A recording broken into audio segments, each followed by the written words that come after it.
Magandang umaga po sa ating lahat. Welcome po muli sa pagpapasimula ng ating online morning devotion sa araw na ito ng Friday, August 2, 2024. At salamat po sa inyong pagsama sa akin sa umagang ito. Hayaan niyo pong basahin ko po sa inyo ang batayang talata na pag-aaralan natin sa umagang ito. At ito po ay mababasa natin sa aklat ng mga gawa, kabanatang 5, talatang 3, at ito po ang ating maririnig at mababasa. Kaya't sinabi ni Pedro, Ananias, bakit ka nagpadala kay Satanas at nagsinungaling ka sa Espiritu Santo? Bakit mo binawasan ang pinagbilhan mo ng lupa? Sa umagang ito, ang title po ng ating pag-uusapan ay Faithful Giving or ang tapat na pagbibigay. Sa umagang ito ay pag-uusapan po natin ang 4 na puntos patungkol sa tapat na pagbibigay o faithful giving. Una, ang tapat na pagbibigay ay pagbibigay ng walang pagpapanggap o pag-iimbot. Hindi tayo sisirain o papagalitan ng Diyos kapag kaunti lamang ang naiaabot ng ating mga kamay. Dahil naniniwala ako na ang desire ng Lord ay ang tapat nating pagbibigay. Ang pagbibigay ng voluntarily, ang pagbibigay ng mayroong kagalakan sa ating puso. Kaya nga sabi niya, God loves a cheerful giver. Hindi nalulungkot ang Panginoon kung kaunti ang naiabot ng ating mga kamay. Bagkus ay ang naiabot natin ng may kagalakan sa ating puso. Nang walang pagmamayabang na ganito kalaki ang aking ipinagkaloob, ganito ang naidonate ko, ganito kalaki ang aking ibinigay para sa pagpapatayo ng iglesyang yan. Ganito ang kaya ko na ibigay. At hindi rin naman ninanais ng Panginoon na ikaw ay maging madamot sa iyong pagbibigay. Dahil sabi niya nga, God loves a cheerful giver. Nais ng Panginoon kung ano ang desire mo. Nais ng Panginoon na maging mapagbigay ka. Dahil God blesses giver people.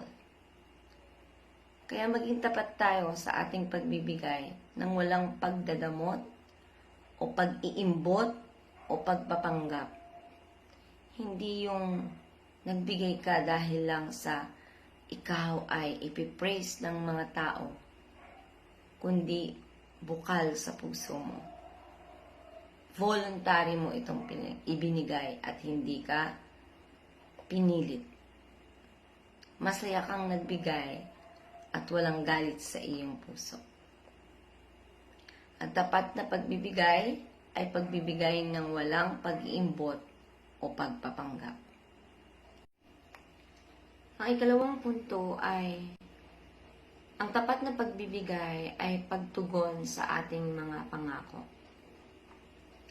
Napakadaling mag-commit sa mga bagay na wala pa sa atin. Subalit, ang Panginoon ay nananatiling naghihintay para sa atin upang tayo ay maghandog na kung ano ang mayroon tayo ngayon. Hindi yung mga bagay na paparating pa lang, nasa isip pa lang natin, mga bagay na pinagpaplanuhan pa lang natin ibigay. Dahil sa totoo, pinagpapala ng ating Panginoon ang bawat isa sa atin bago pa niya tayo nais na magbigay. Bago pa niya tayo sabihan o hingan o bago pa natin ibigay ang mga bagay na ninanais nating ipagkaloob. Dahil sa totoo, God is always true, or God is always true to His promises. Palaging tapat ang ating Panginoon sa mga pangakong Kanyang binibitawan sa bawat isa sa atin. Kaya napakapalad natin nang ipinagkaloob sa atin ang Kanyang bugtong na anak. And that is His promise upang magkaroon tayo ng kaligtasan. Yan ang buhay na nais ng Panginoon para sa atin. Kailangan na maging ganoon din tayo. Tandaan natin na nasadlak tayo sa kasalanan, nasadlak tayo sa mga pagdurusa, kaagad-agad, ipinagkaloob niya ang Kanyang bugtong na anak upang maranasan natin ang pangako niyang buhay na walang hanggan. So ano pang kailangan natin gawin? Tuparin ang mga ipinangako natin sa Panginoon. Dahil ang tapat na pagbibigay ay ang pagtupad mo sa mga ipinangako mo. Lalo na kung ipinangako mo ay patungkol sa pagbibigay. Huwag ka na magpatumpik-tumpik. Ngayon na ay ipagkaloob mo to sa Lord.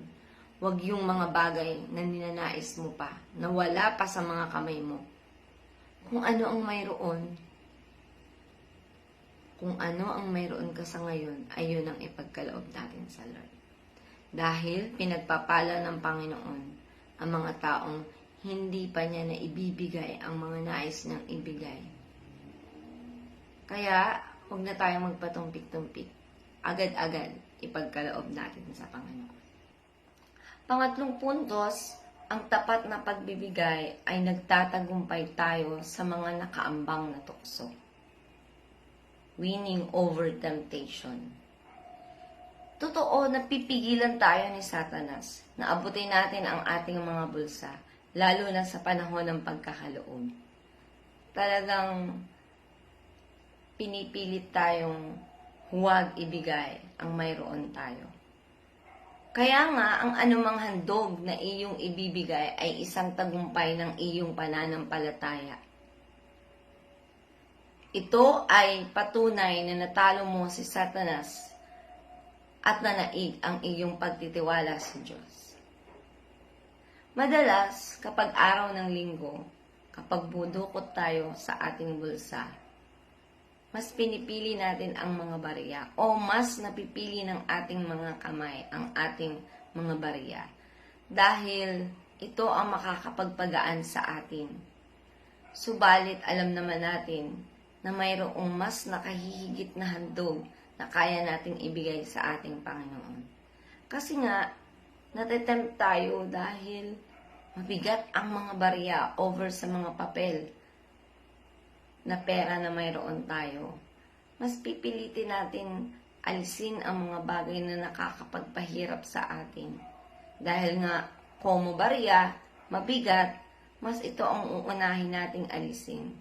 Subalit, lagi nating tandaan na kailangang maibigay natin ang the best offering para sa ating Panginoon. Huwag natin na hayaang talunin tayo noong mga bagay na nagpapabigat sa atin. Sa halip, hayaan natin papagtagumpayin tayo ng mga pagbagay na mas nakakapagpahirap sa atin. Sa gayon, maipapakita natin sa Panginoon ang pagtitiwala natin sa Kanya. At mananaig natin ang mga tuksong nakaambang sa atin. Kaya kapag araw ng linggo, give our best sa Panginoon. Huwag nating pakinggan ang mga bulong-bulong sa ating tenga na ito ang ibigay mo para sa iyong Panginoon. Kaya tandaan na ang faithful giving ay winning over temptation. Ang tapat na pagbibigay ay nagtatagumpay sa mga pakaambang na tukso. Ang tapat na pagbibigay ay ginagawa dapat regularly. Hindi ito batay sa ating kalooban. Ang ating pagbibigay ay hindi nakabatay sa ating nararamdaman. Hindi ito nakabatay doon sa iyong emosyon o kung gusto mo lang magbigay o kung nadala ka lang sa mensahe na iyong narinig. O yun bang mood-based? Kung ano ang iyong pakiramdam sa araw na ito kapag masaya ka ay magkakaloob ka. Nagbibigay sila kapag sila ay naaantig o gusto lang nilang magbigay. Pero tandaan natin, patuloy tayong pinagpapala ng Diyos araw-araw, oras-oras, minuminuto ng ating buhay. Kaya ang ating pagbibigay ay dapat hindi napapatid. Dapat ito ay palagian. Palagi, always tayong nagbibigay para sa ating Panginoon. Isipin po natin, ano kaya ang mangyayari kung ititigil ng Diyos ang pagpapala niya sa lahat ng tao na kanyang nilikha, sa lahat ng tao na kanyang minahal? Ano kaya ang mangyayari sa atin? Lalo nang mahihirapan tayong magkaloob kapag ganun ang naranasan natin. Hindi ba nakakatuwang isipin na araw-araw sa ating buhay, tayo ay pinagpapala ng Panginoon? Kaya wala tayong karapatang tumigil sa pagbabalik ng papuri at pasasalamat sa mga bagay na natatanggap natin sa Kanya. Kaya tandaan, ang tapat na pagbibigay ay ginagawa dapat regularly. Binibigay ang iyong mga kaloob.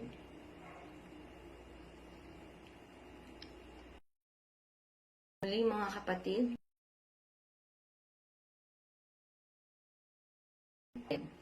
kung paano ba tayo magiging tapat sa ating pagbibigay. Kaya muli po, hinahamon tayo ng Panginoon sa umagang ito na maging tapat po tayo sa panahon ng ating pagkakaloob. Huwag tayong gumaya sa buhay ng mga taong binasa natin ngayon sa ating talata mula sa aklat ng mga gawa, na ipinagkaloob ni Ananias ang kanyang lupa, subalit siya ay nagsinungaling. Kumubra rin siya o kinuha niya rin ang pera na kanyang pinagbentahan. Kahit ito ay naipangako niya ng ibibigay o ipagagamit, huwag tayong maging katulad ng mga taong ganito, na kapag nakakita na ng malaking halaga, nakakalimutan na nila ang ipinangako nila sa Panginoon. Nagiging mapagpanggap sila, nagiging mapag-imbot sila.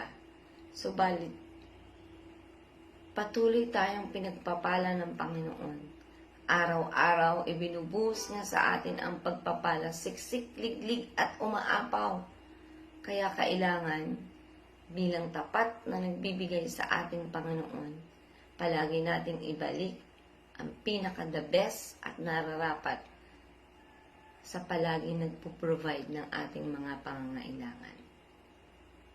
Remember, be faithful in giving.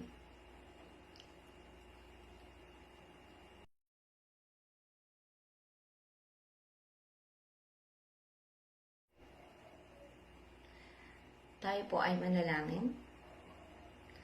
Mapagpala namin Diyos at Diyos na tapat sa aming buhay. Salamat po sa umagang ito ng Friday, kung saan ipinakita mo po sa amin kung paano kami dapat maging tapat sa aming pagbibigay. Salamat po, O Lord, for reminding us once again na kami tinawag mo upang maging tapat sa iyo. Dahil ikaw na aming Diyos ay Diyos na nagtatapat sa lahat. Hayaan mo pong tulungan kami, O Lord God, na patuloy namin itong mailagay sa aming puso at isip na ang nais mo sa buhay ng bawat isa ay maging tapat mong lingkod, lalo na sa panahon ng pagkakaloob. Kaya Lord God, patuloy mo po kaming pagpalain. Patuloy mo pong ilagay sa aming puso na kami ay dapat din patuloy na maging tapat sa panahon ng aming pagkakaloob. Salamat po sa patuloy mong pagkilos sa buhay ng bawat isa, lalo't higit sa mga kapatiran ng Crossroads United Methodist Church. Palagi mo po silang gawing tapat sa kanilang mga bagay na ginagawa, lalo't higit sa pagkakaloob sa iyo. Dahil naniniwala kami, O Lord God, na ang mga taong nagtatapat na nagbibigay ay patuloy mong pagpapalain. Dahil ito ang mga bagay na ninanais mo para sa amin. At dito sa mga pagkakataong katulad ng ganito, ikaw ay nalulugod, ikaw ay napapanginti namin. Kaya hayaan mo po, O Lord God, tulungan mo po, hipuin mo po ang mga puso at damdamin ng bawat isang kaanib ng iglesyang ito na maging tapat sa kanilang Diyos. Salamat po, O Lord God, sa umagang ito, sa patuloy mong paggabay. In Jesus' name, Amen. Salamat po muli sa bawat isa na sumama, nakinig, nanood, at patuloy na pinagpala ng Panginoon sa umagang ito. Patuloy po nating suportahan ang ating mga gawain sa ating iglesia. Patuloy niyo po itong ibahagi, i-share, i-like, upang patuloy po nating maipalaganap ang salita ng ating Panginoon. Patuloy po kayong manatiling nasa mabuting kalagayan, at hayaan niyo po na patuloy kayong samahan ng ating Panginoon. Salamat po muli sa inyong pagsubaybay sa gawain na ito. Muli, maraming salamat, magandang umaga. Hanggang sa muli nating pag-aaral sa ating morning online devotion. Paalam!